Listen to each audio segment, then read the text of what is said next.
जय श्री कृष्णा। राधे राधे। आइए सुनते हैं परिवर्तिनी एकादशी की कथा, पूजन विधि एवं महत्व।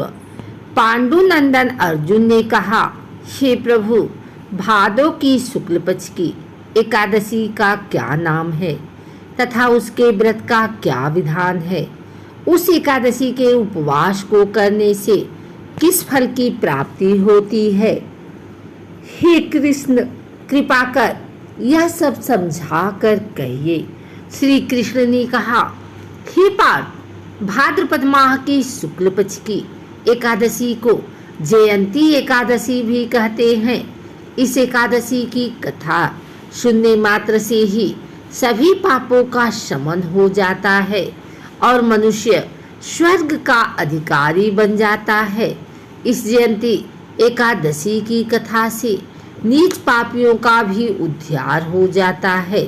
यदि कोई धर्मपरायण मनुष्य एकादशी के दिन मेरा पूजन करता है तो मैं उसको संसार की पूजा का फल देता हूँ।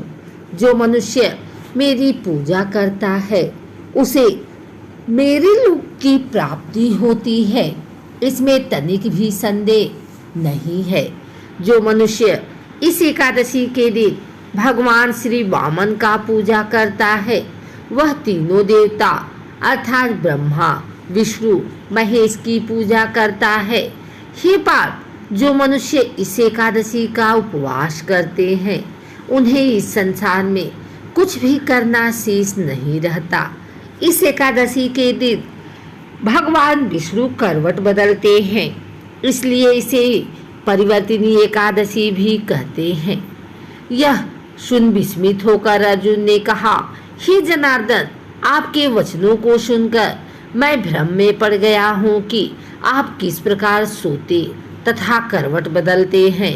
आपने बलि को क्यों बाधा और वामन रूप धारण करके क्या लीलाएं की? चातुर्मास्य व्रत का विधान क्या है तथा आपके शयन करने पर मनुष्य का क्या कर्तव्य है? कृपा कर सब आप विस्तार पूर्वक कहिए। भगवान श्री कृष्ण ने कहा, हे कुंती पुत्र अर्जुन, अब तुम समस्त पापों का शमन करने वाली इस कथा का ध्यान पूर्वक श्रवण करो। त्रेता युग में बलि नाम एक असुर था। वह अत्यंत भक्त, दानी, सत्यवादी तथा ब्राह्मणों की सेवा करने वाला था। वह सदा यज्ञ, तप आदि किया करता था। अपनी इसी भक्ति के प्रभाव से वह स्वर्ग में देवेंद्र के स्थान पर राज्य करने लगा। देवराज इंद्र तथा अन्य देवता इस बात को सहन नहीं कर सके और भगवान श्री हरि के पास जाकर प्रार्थना करने लगे। अंत में मैंने वामन रूप धारण किया और तेजस्वी ब्राह्मण बालक के रूप में राजा बलि पर विजय प्राप्त की। यह सुनकर अर्जुन ने कहा, हे लीलापति, आपने वामन रूप धारण करके उस बलि को किस प्रकार जीता?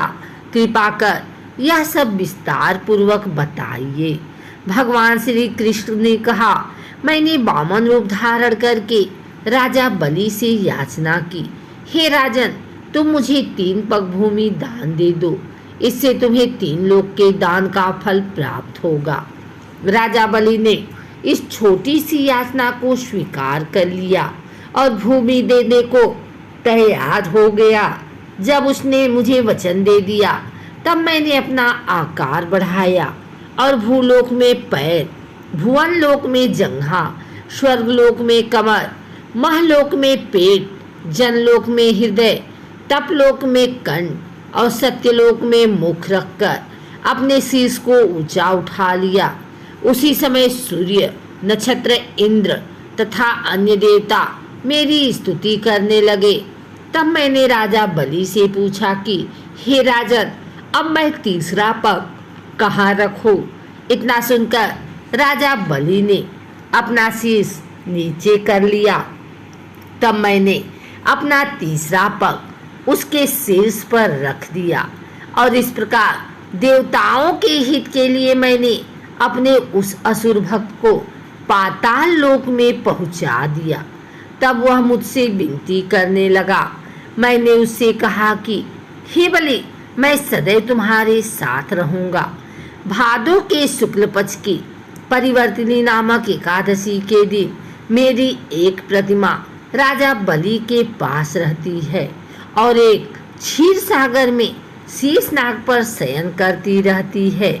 इस एकादशी को विष्णु भगवान सोते हुए करवट बदलते हैं। इस दिन त्रिलोकीनाथ श्री विष्णु भगवान की पूजा की जाती है। इसमें चावल और दही सहित चांदी का दान दिया जाता है। इस दिन रात्रि को जागरण करना चाहिए। इस प्रकार उपवास करने से मनुष्य सभी पापों से मुक्त होकर स्वर्ग लोक को जाता है। जो मनुष्य पापों को नष्ट करने वाली इस एकादशी व्रत की कथा को सुनते हैं, उन्हें अश्वमेध यज्ञ के फल की प्राप्ति होती है।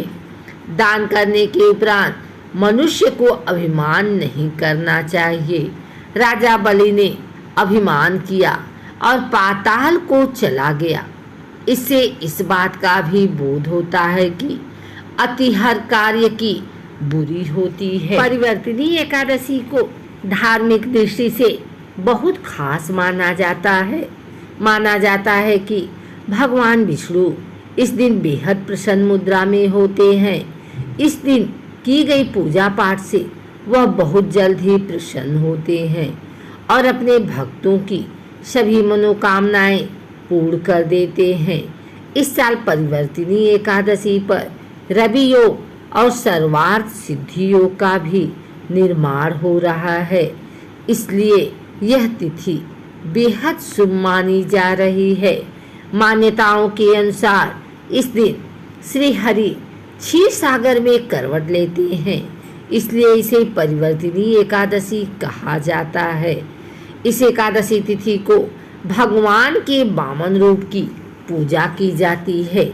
मान्यता यह भी है कि इस दिन माता यशोदा जी ने कान्हा जी के जन्म के बाद जलाशय में जाकर उनके कपड़े धोए थे, इसलिए इसे जल झुलनी एकादशी भी कहते हैं।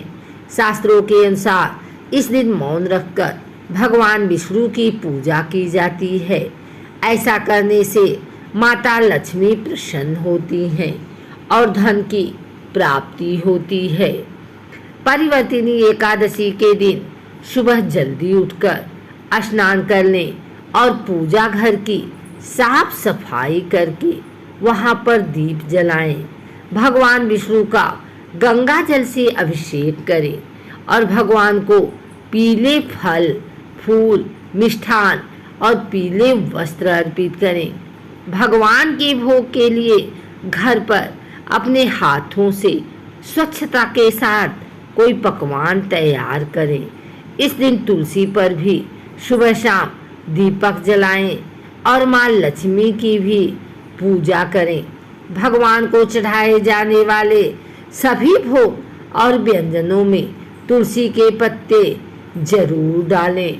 अगर आपको हमारी वीडियो अच्छी लगी हो तो इसे लाइक करें, कमेंट करें, शेयर करें। हमारे चैनल को सब्सक्राइब करके बेल नोटिफिकेशन ऑल पर सेट कर लें ताकि आगे आने वाली वीडियो सबसे पहले आप तक पहुंच सके। धन्यवाद।